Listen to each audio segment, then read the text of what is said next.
शैतान द्वारा प्रभु यीशु की परीक्षा के समय परमेश्वर के पुत्र ने पवित्र वचन के द्वारा शैतान के वचन को तोड़ मरोड़ कर झूठ लाने की हर कोशिश को फेल कर दिया। लेकिन दूसरी ओर जब हम उन्हीं वचनों की सच्चाई के साथ परमेश्वर के सामने आते हैं तो आशीष के हकदार भी बन जाते हैं।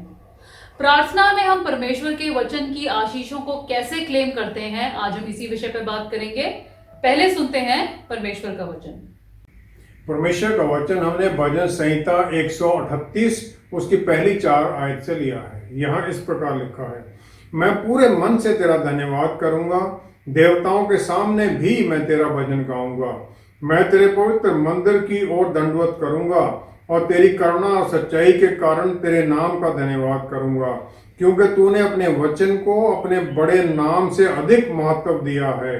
जिस दिन मैंने पुकारा उसी दिन तूने मेरी सुन ली और मुझ में बल देकर हियाब बंधाया।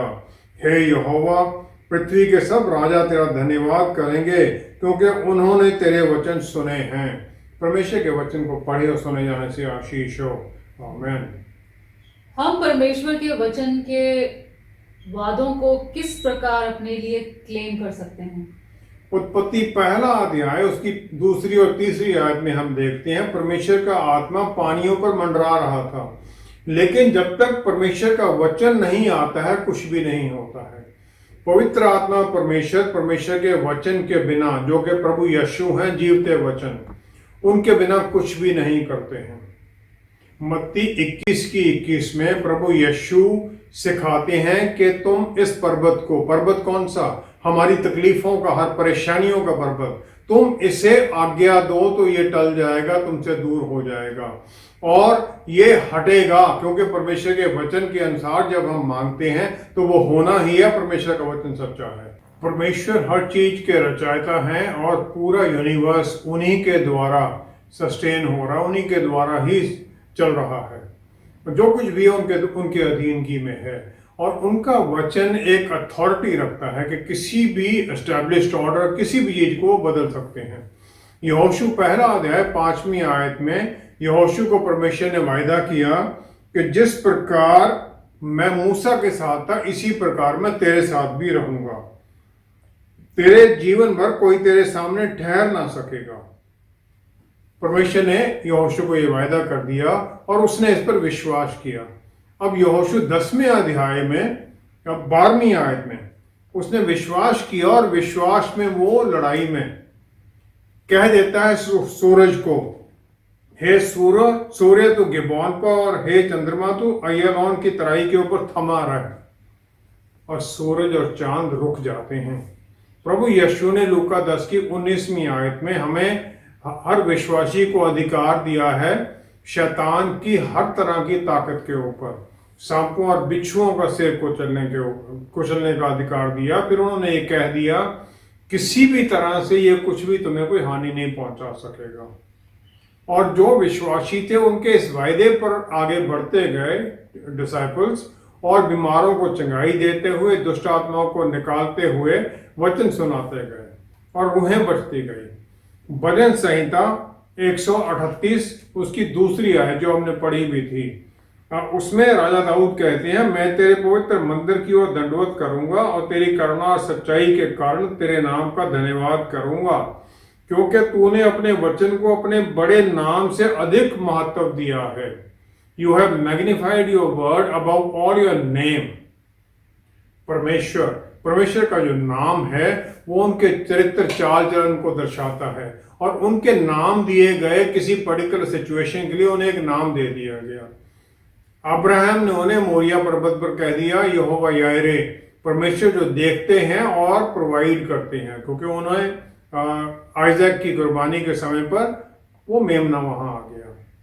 जो प्रोफेटिक मैसेज इस वचन में है वो ये है कि परमेश्वर के पुत्र जो जीवता वचन है, यूहन्ना 1:1-2 में, परमेश्वर आदि में वचन था, वचन परमेश्वर था, वचन परमेश्वर के साथ था, तो जीवता वचन, उसके बारे में यह है कि परमेश्वर उन्हें फिर महिमा दे देते हैं।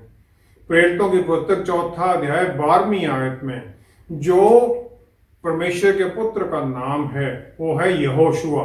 जिसका मतलब है याहवे सेव्स, यहोवा मुक्तिदाता या मुक्ति देता है। और एशियन जो ग्रीक भाषा थी उसमें इसे आइसोस लिखा जाता है, IESOUS, और इसे प्रोनाउंस करते हैं जीसस, जो हम इंग्लिश में अभी देखते हैं। यूहन्ना 14:14 में प्रभु यीशु ने यह वायदा कर दिया कि तुम कुछ भी मेरे नाम में मुझसे मांगोगे मैं तुम्हारे लिए वो कर दूंगा। कुछ भी तुम मेरे नाम में मांगोगे। प्रभु यीशु के नाम को प्रार्थना में इस्तेमाल करना कोई मंत्र नहीं है, कोई चाबी नहीं है जिसके द्वारा बंद दरवाजे खुल जाएंगे। ये मांगना उनके चरित्र के अनुसार है ताकि पिता पुत्र में महिमा पाए। हमारी प्रार्थना में भी जब पुत्र कुछ उत्तर देंगे तो पिता को महिमा मिलनी चाहिए। पिता ने अपने पुत्र को, जो उनका वचन है, अपने नाम से ऊंचा कर दिया ताकि जो उनका जस्टिस है, उनका पिता का चरित्र है जस्टिस, न्याय करने वाला, लेकिन पुत्र के द्वारा पापों की क्षमा उन्होंने दे दी, अपने नाम के ऊपर उसको उनको कर दिया।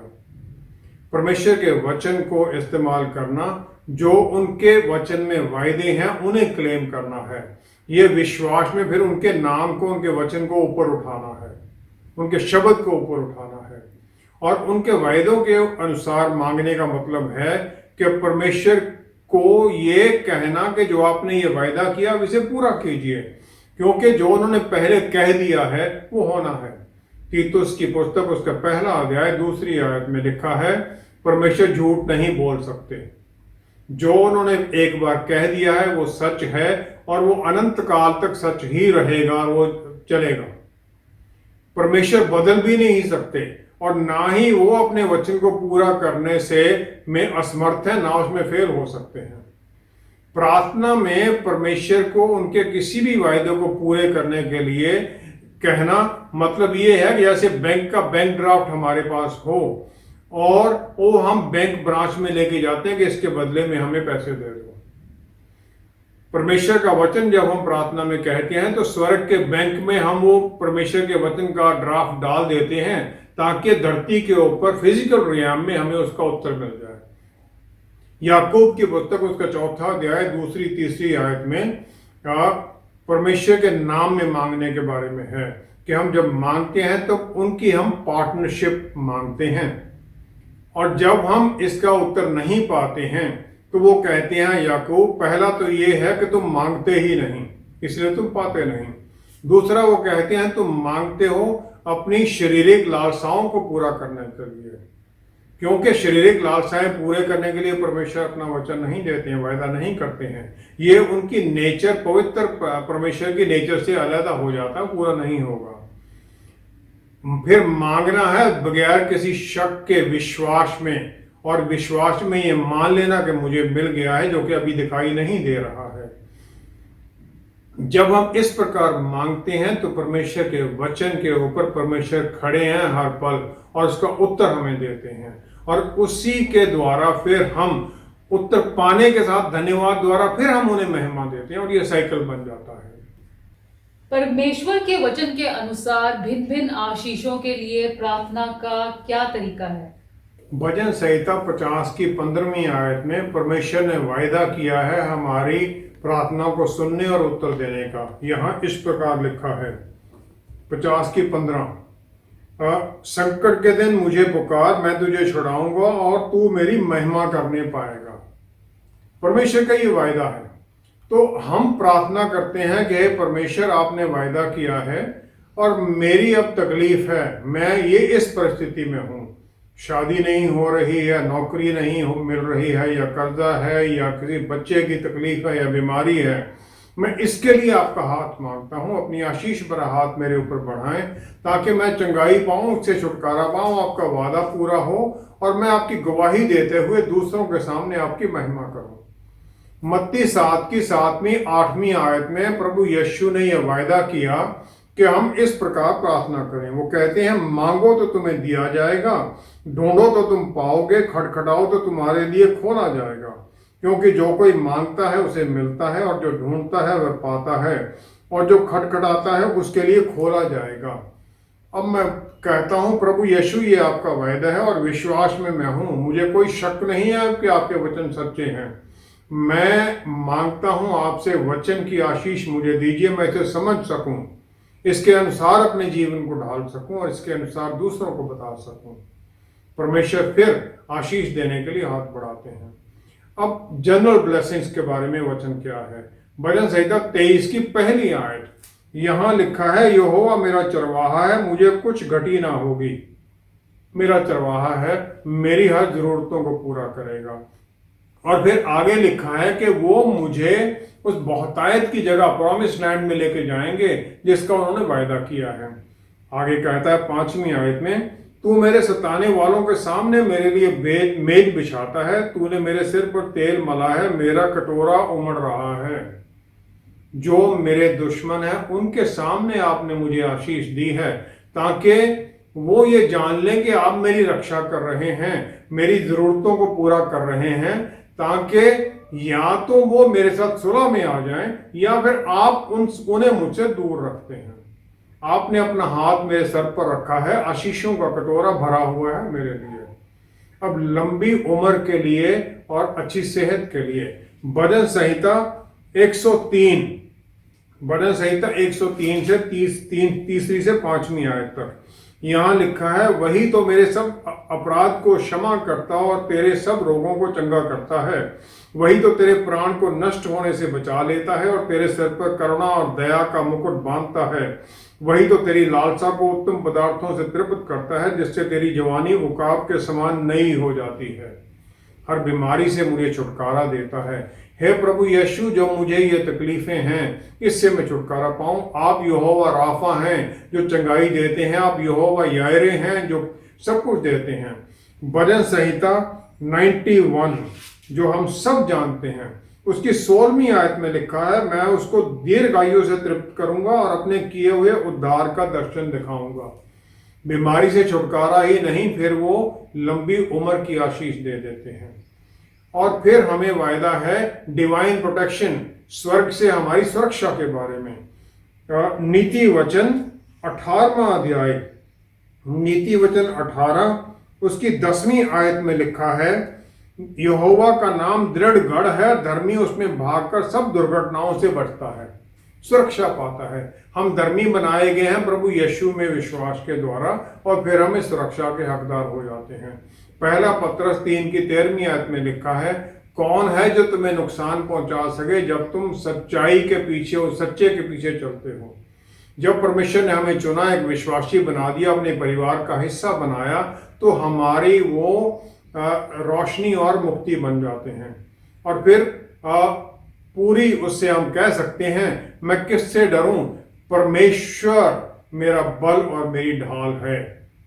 भजन संहिता 27 तक पहली आयत में परमेश्वर ने यह वायदा किया है। जो वचन में उन्होंने वायदा किया है हम उसे क्लेम करते हैं, अपना बना लेते हैं उस वायदे को, और फिर हम अंदर से बदलने लग जाते हैं। और फिर हम कॉन्फिडेंस के साथ वो भजन संहिता 91 को क्लेम करने लग जाते हैं। मैं परम प्रधान के छाए हुए स्थान में बैठा रहता हूं, वह सर्वशक्तिमान की छाया में मैंने ठिकाना पाया है। मैं यहोवा के विषय में कहूंगा, वह मेरा शरण स्थान और गढ़ है, वह मेरा परमेश्वर है, मैं उस पर भरोसा रखूंगा। वह मुझे बहेलिए के जाल से और महामारी से बचाएगा। वह मुझे अपने पंखों की आड़ में ले लेगा और मैं उसके परों के नीचे शरण पाऊंगा, और उसकी सच्चाई मेरे लिए ढाल और झिलम ठहरेगी। मैं ना रात के भय से डरूंगा और ना उस तीर से जो दिन को उड़ता है, ना उस मरी से जो अंधेरे में फैलती है, और ना उस महारोग से जो दिन दोपहरी में उजाड़ता है। फिर मैं ये सब डिक्लेयर करता हूं और क्लेम करने लग जाता हूं। परमेश्वर का वायदा मान और शांति देने का, हमें वो मान इज्जत देना चाहते हैं। परमेश्वर का वचन है कि वो तुम्हें सर बनाएंगे, पूंछ नहीं। तुम ऊपर ही होगे, नीचे नहीं आओगे। वचन के अनुसार जब हम पूरा चित्त लगाकर उनकी सुनते हैं और उनकी आज्ञाओं को मानते हैं, तो वो पृथ्वी की सब जातियों में श्रेष्ठ करने का वायदा कर देते हैं। सक्सेस और प्रॉस्पेरिटी के बारे में वायदा। व्यवस्था विवरण 30 अध्याय उसकी 9वीं आयत में परमेश्वर का ये वायदा है, यहोवा तेरी भलाई के लिए तेरे सब कामों में और तेरी संतान और पशुओं के बच्चों और भूमि की उपज में तेरी बढ़ती करेगा, क्योंकि यहोवा फिर तेरे ऊपर भलाई के लिए वैसा ही आनंद करेगा जैसा उसने तेरे पूर्वजों के ऊपर किया था। आनंद करना है, रिजॉयस करना, गीत गाना। परमेश्वर हमें आशीष देते हुए एक बच्चे जैसे पिता अपने बच्चे को आनंद में देखकर खुश होता है, इसी प्रकार हमारे जीवन के हर एरिया में हमें खुश देखना चाहते हैं और फिर हमें खुश देखकर वो भी आनंदित होते हैं। यूहन्ना 10:10 में प्रभु यीशु ने यह वायदा कर दिया, मैं आया हूं ताकि वो विश्वासी सब लोग जीवन पाएं और वो भी अबंडेंट, बहुतायत का जीवन पाएं। परमेश्वर की हजूरी में रहना और मसीहा के साथ चलना, उनकी अधीनगी में आ जाना, यही बहुतायत का जीवन है। हम जब उनके साथ हो जाते हैं तो अपने आप ही स्वर्ग के झरोखे खुलने लग जाते हैं। भजन संहिता 115 उसकी 14वीं आयत में परमेश्वर के बारे में सैमिस्ट जो भजनकार है कॉन्फिडेंट के साथ ये कह देता है, यहोवा तुमको और तुम्हारे लड़कों को भी अधिक बढ़ाता जाए, तुम्हें और तुम्हारी अगली जनरेशन पीढ़ी दर पीढ़ी वो आशीषें देने के लिए तैयार रहते हैं। सुरक्षा और सहायता के लिए जब हम तकलीफ में होते हैं उसका वायदा क्या है? भजन संहिता 34 उसकी 19वीं आयत, भजन संहिता 34 उसकी 19वीं आयत में अगर हम देखें, यहां लिखा है, धर्मी पर बहुत सी विपत्तियां पड़ती तो हैं, परंतु यहोवा उसको उन सब से मुक्त करता है। विपत्तियां आती हैं लेकिन परमेश्वर उनसे निकाल लेते हैं।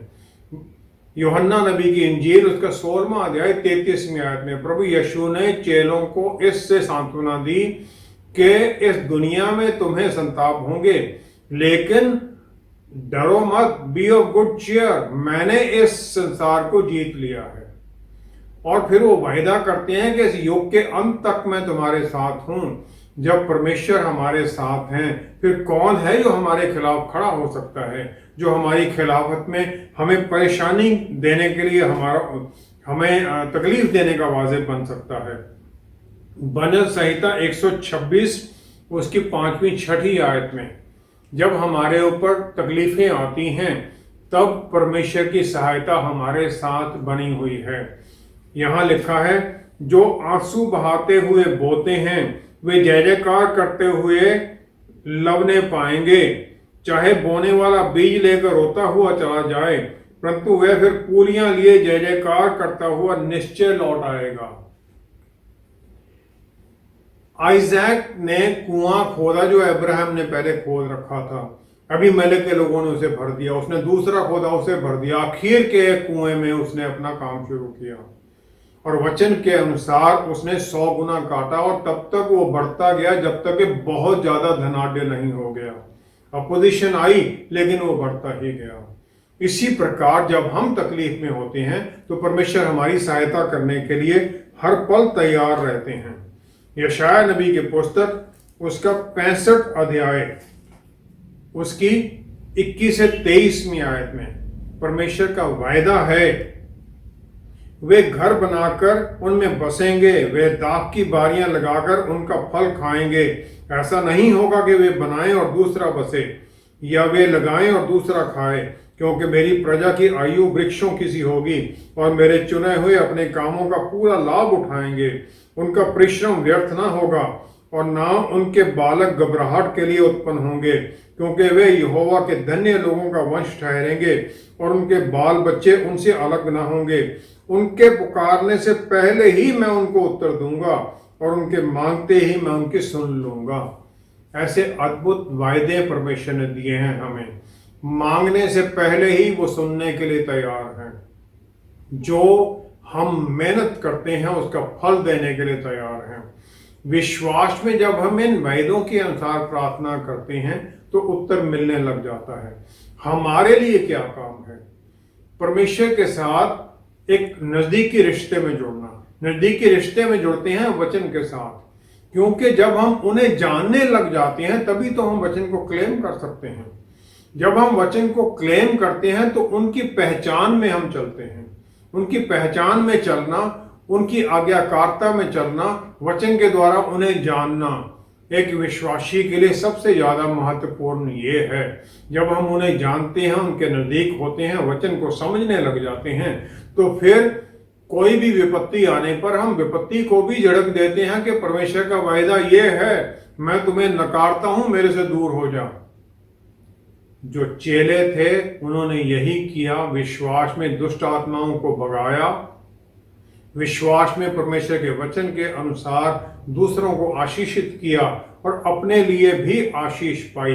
हाँ, उन्होंने सबने अपने जीवन की कुर्बानी दी। हमें भी तैयार रहना है, वचन के अनुसार चलते हुए, दूसरों के लिए आशीष का कारण बनते हुए, वचन के अनुसार प्रार्थना करना, वचन के अनुसार मांगना, ताकि हम उसका उत्तर पा सकें और फिर हमारे जीवन के द्वारा, हमारी गवाही के द्वारा परमेश्वर को महिमा मिले। यही हमारा धर्म है, यही हमारा काम है और यही हमें करना है। परमेश्वर के वचन के अनुसार प्रार्थना करने पर भी उत्तर ना मिलने का क्या कारण हो सकता है? परमेश्वर का वचन बिल्कुल क्लियर है। यशायाह नबी की पुस्तक उसका 55 अध्याय 11वीं आयत में लिखा है, उसी प्रकार से मेरा वचन भी होगा जो मेरे मुख से निकलता है, वह व्यर्थ ठहरकर मेरे पास ना लौटेगा, परंतु जो मेरी इच्छा है उसे वह पूरा करेगा और जिस काम के लिए मैंने उसको भेजा है उसे वह सफल करेगा। परमेश्वर ने कह दिया और वो हो गया, क्योंकि उनका वचन पावर और अथॉरिटी में है। परमेश्वर उस पावर के द्वारा उस वचन को पूरा करने की क्षमता रखते हैं। वो क्रिएटर हैं, सब कुछ उन्होंने बनाया है। यूहन्ना 11 की 39 से 43 आयत में प्रभु यीशु लाजरस की कब्र के बाहर खड़े हैं और वो आज्ञा देते हैं, पत्थर हटाओ। लेकिन मार्था का उत्तर क्या है? वो कहती है, हे प्रभु, उसमें से अब तो दुर्गंध आती है, क्योंकि उसे मरे 4 दिन हो चुके हैं। हम भी जब इस प्रकार हमें अविश्वास का पत्थर हटाने के लिए बोला जाता है, हमारे मन में भी यही शैतान डाल देता है कि तुम्हारे जो पास्ट के पुराने कुकर्म हैं उनकी दुर्गंध आएगी, पत्थर हटाओगे, विश्वास में कुछ नहीं होना है। और फिर हम ना मांगते हैं ना कुछ पाते हैं। अपोस्टल जेम्स, याकूब, जो प्रभु यीशु के भाई हैं, उन्हें प्रभु यीशु जी उठने के बाद में दर्शन देते हैं। पहला कुरिन्थियों 15वां अध्याय 7वीं आयत में पौलुस रसूल ने ये कहा। पतरस रसूल को जब जेल में से स्वर्गदूत निकाल के ले आता है, तो वो भी विश्वासियों को यही बोलते हैं जो उनके लिए प्रार्थना कर रहे थे कि जाओ, जाकर अपोस्टल जेम्स को बता दो, याकूब को बता दो मेरे बारे में। याकूब की पुस्तक उसका 4था अध्याय उसकी 2री और 3री आयत में फिर याकूब कह देते हैं हमारी प्रार्थनाओं का उत्तर ना मिलने के 2 कारण। पहला ये है कि तुम मांगते ही नहीं, इसलिए तुम पाते नहीं।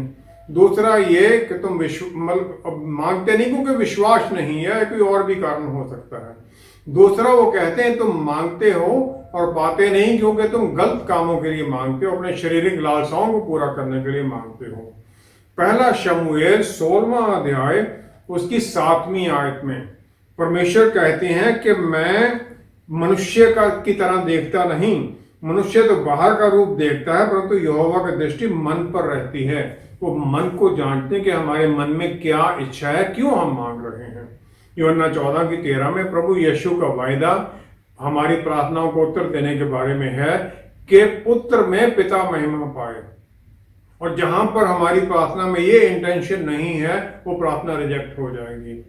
जो कारण हैं जिनके कारण हमारी प्रार्थनाएं रिजेक्ट होती हैं, पहला ये है कि हम गलत झूठे क्रिश्चियन हों, जो जिनमें बाहर के साइन तो हैं लेकिन अंदर से ना तो हमने विश्वास किया है और ना ही हम प्रभु यीशु को अपना मुक्तिदाता माने हैं। दूसरा कुरिन्थियों 13वां अध्याय 5वीं आयत में पौलुस रसूल वार्निंग देते हैं, अपने आप को परखो के विश्वास में हो के नहीं।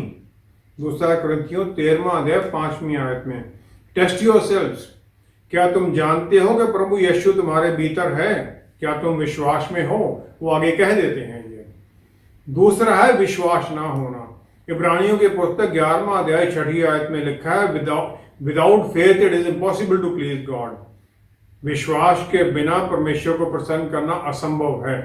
और सिर्फ ये मेरा विश्वास ही नहीं है जिससे हमें आशीष मिलनी है, ये उनका प्यार, उनकी दया है जो मेरे लिए काम करती है। और ये भी उन्हीं के लिए रिलीज होता है जो उन पर विश्वास करते हैं। अनुग्रह भी उन्हीं को मिलता है। तीसरा है जब हम परमेश्वर से मुंह मोड़ लेते हैं। भजन संहिता 66 की 18वीं आयत यहां लिखा है, यदि मैं मन में अनर्थ की बात सोचता तो प्रभु मेरी ना सुनता। अगर मैं पाप के बारे में सोचता तो परमेश्वर नहीं सुनाएंगे। चौथा है जब दूसरों को हम किसी गलत तरीके से ट्रीट करते हैं, अपने जो नेबर है उसे प्यार ना करना अपनी तरह, ये सेकंड ग्रेट कमांडमेंट को तोड़ देना है। पहला पत्रस 3 अध्याय 7वीं आयत में पत्रस रसूल कहते हैं, अपनी पत्नी को प्यार ना करना या उसे आदर ना देना हमारी प्रार्थनाओं में विघ्न डाल देता है। मत्ती 5 की 23-24 में प्रभु यीशु कहते हैं, किसी को क्षमा ना करना या उसके साथ सुलह ना करना यह भी कारण हो सकता है कि हमारी प्रार्थनाओं का उत्तर ना मिले। पांचवा है प्राइड या अहंकार, यह भी एक कारण बन जाता है। प्रभु यीशु ने फरीसी और टैक्स कलेक्टर प्रार्थना करने जाते हैं भवन में परमेश्वर के, उसका एग्जाम्पल दिया। फरीसी अपनी ही राइटियस धार्मिकता में खड़ा है, अहंकार में कि मैं तो सब कुछ करता हूं, और फिर वो प्रार्थना करता है। लेकिन जो टैक्स कलेक्टर है वो अपने पाप के जीवन को अंगीकार करता है, परमेश्वर के अनुग्रह दया की याचना करता है और परमेश्वर के सामने वो जस्टिफाई हो जाता है और उत्तर पाता है। छठा है हम परमेश्वर के डिसिप्लिन के अधीनगी में हों, परमेश्वर हमें कुछ सिखाना चाहते हों, कुछ किसी कारण से उन्होंने हमें इस कमी के स्थान में डाल रखा हो। ऐसी परिस्थिति में जब हम तकलीफ में हैं, अपने आप को परमेश्वर के अधीन करना, नम्रता में आना और फिर उनकी गाइडेंस मांगना, करेक्शन मांगना कि वो हमें बताएं ताकि जिस कारण से हम दुख उठा रहे हैं उससे हम निकल सकें, उससे छुटकारा पा सकें। पवित्र आत्मा परमेश्वर हमें सिखाने के लिए तैयार हैं। और फिर जब हम विश्वास में आगे बढ़ते हैं तो उत्तर मिलने लग जाता है। परमेश्वर फेथफुल हैं और वो आनंद मनाते हैं अपने संतान के ऊपर जब वो उन्हें खुश देखते हैं। खुश हम होते हैं उनके पुत्र के द्वारा, उनके पुत्र में विश्वास के द्वारा।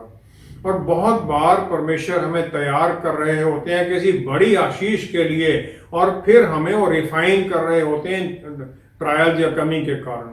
और जो हम मांगते हैं उसे रोक दिया जाता है, डिले कर दिया जाता है ताकि हम तैयार हो जाएं उसे पाने के लिए।